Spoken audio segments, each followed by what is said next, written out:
An everyday fact about living in Australia, and unfortunately every day cars hit our native wildlife on the roads. Not everyone stops, but our next guest did, and thank goodness, because this was the result. Brinkley Davies found a little joey with its dead mother, so she wrapped it up, fed it special formula and brought up the kangaroo she called Bungie. And Brinkley joins us now from Exmouth in Western Australia. Welcome to Studio 10. What made you stop that day? Good morning, guys. Yeah, I guess I always stop to check on animals because more often than not, if they've been hit by a car, they're going to need help, especially kangaroos.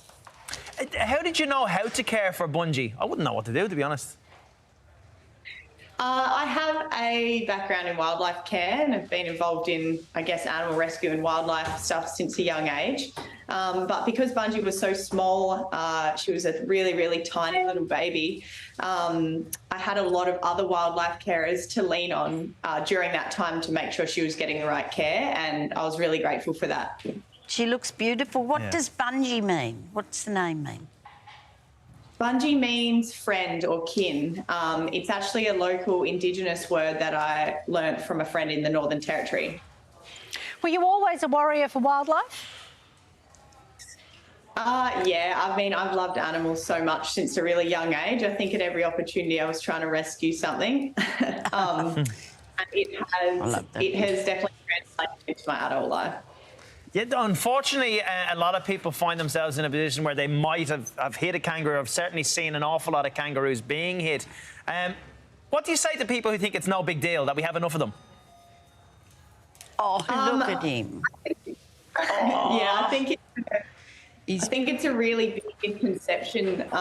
It's funny, something that's, you know, our national emblem is so disregarded, and a lot of Australians don't realise just how special kangaroos are and how family orientated they are. And actually, like a lot of wildlife in Australia, especially in 2023, that they're lacking habitat, and so a lot of the time they're crossing over into our habitat, and it's because they've lost their home. And you know, you add on bushfires and floods on top of already land clearing and housing developments, and they're really just trying to survive. And so I think that any animal that you can save is benefiting the planet. Listen, where is Bungie now? Did you have to put him into a wildlife place? She is in South Australia at Two Songs Sanctuary, which is a privately run, like open plains sanctuary. And yes, I did, because in South Australia you can't re-release macropods, so kangaroos, wallabies, for a bunch of reasons. So she's been there. I had to transition her there when she was younger, which was a long process. It was like taking a child to get used to being at kindy. Oh, yeah. Now you've also... And it was really hard, but we're grateful that we did that. Now you've set out your own conservation foundation, and you're even looking at an app for injured wildlife. Yes. So about the same time that I was raising Bungie, when she was really young, I started a non-profit. It's called Balu Blue. I named it that because I had a dog at the time called Balu. He was a border collie, and he tragically passed away from 1080 baiting, which is sadly still used in Australia. It's a horrible thing. And that was kind of the last straw for me for starting my own project. And I wanted to have a organisation that had the ability to help wildlife carers and other projects around Australia locally that maybe don't get as much of a voice.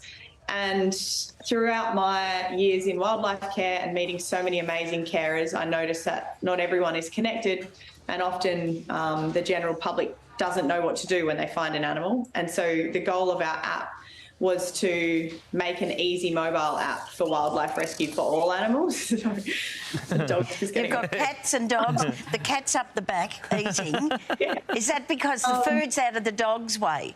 Is that right? That's right, yeah. She's trying to eat.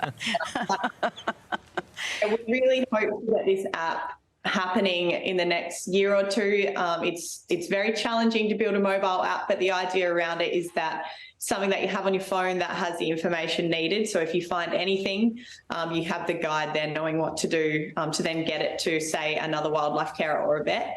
So that's kind of our goal with the wildlife app. I think it's a great idea. Yeah, and Brinkley has a book out on her adventures with Bungie. It's called Saving Bungie, and it's out now. Thank you so much for joining us this morning. Yeah. Thank you for having me. That's Thank you. right. It Take was care. a pleasure.